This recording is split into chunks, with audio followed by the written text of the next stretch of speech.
Well, in ecoDriver we are taking the systems that are already on the market, so to speak, and take them a step further. And we're doing that by developing new ways of presenting information and feedback to the drivers, and by developing different feedback strategies. And with the strategies we mean when do you present what kind of information.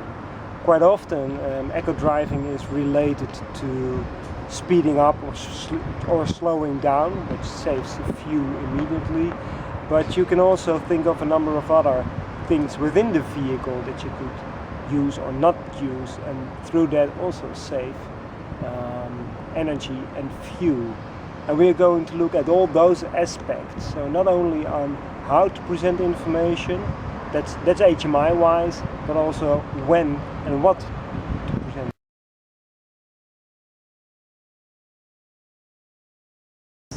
We are not only dealing with the in-trip presentation of information.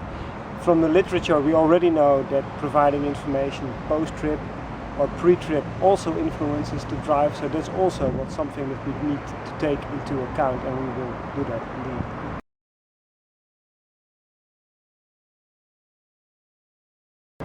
Currently all systems that are out there on the market, they are only targeting one kind of driver, but there are many types of drivers. Some drive more slowly, faster, have a faster kind of acceleration.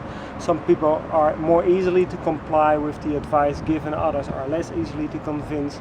And we need to find ways how we adapt the information to the specific kind of driver. I don't think if you take, for example, the sporty kind of driver with a fast acceleration that you will achieve something when you say, well, don't accelerate too fast, because they will keep doing that. It's the way that, given that kind of behavior, that you need to find ways in which you still can make some energy savings. We want to see what kind of room there is for improvement and gradually change that a little bit so that we have fuel savings, energy savings.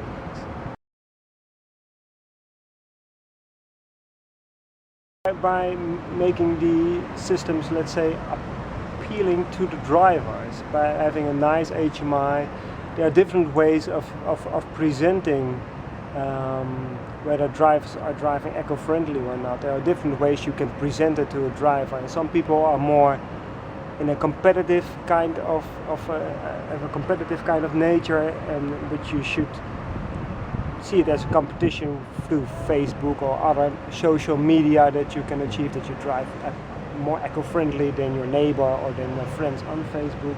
If you have a very good eco-friendly driving system, for example, but it bothers you, or it gives you too much information, or it gives the information the wrong timing or whatever, then you switch it off and you don't have any energy savings at all. So we have to balance between getting a very good system with respect to saving energy and saving fuel, and at the same time making it acceptable.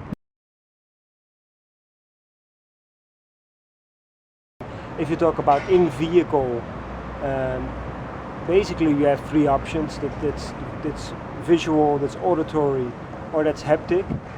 Although haptic hasn't been very popular, that's something that we know from the literature. At the same time, we do want to see with haptic you can do a lot of things. It's not only the gas pedal pushing back your foot, for example, but there are different ways you can use the haptic information. And one thing that we plan to do is to see what is accepted by the driver through haptic information. We need this because there's already a lot of visual information within the vehicle, not only of course of eco-driving systems, but of all kinds of systems in the vehicle. Auditory, the same thing applies. So we need to look at other ways of giving people feedback to the drivers.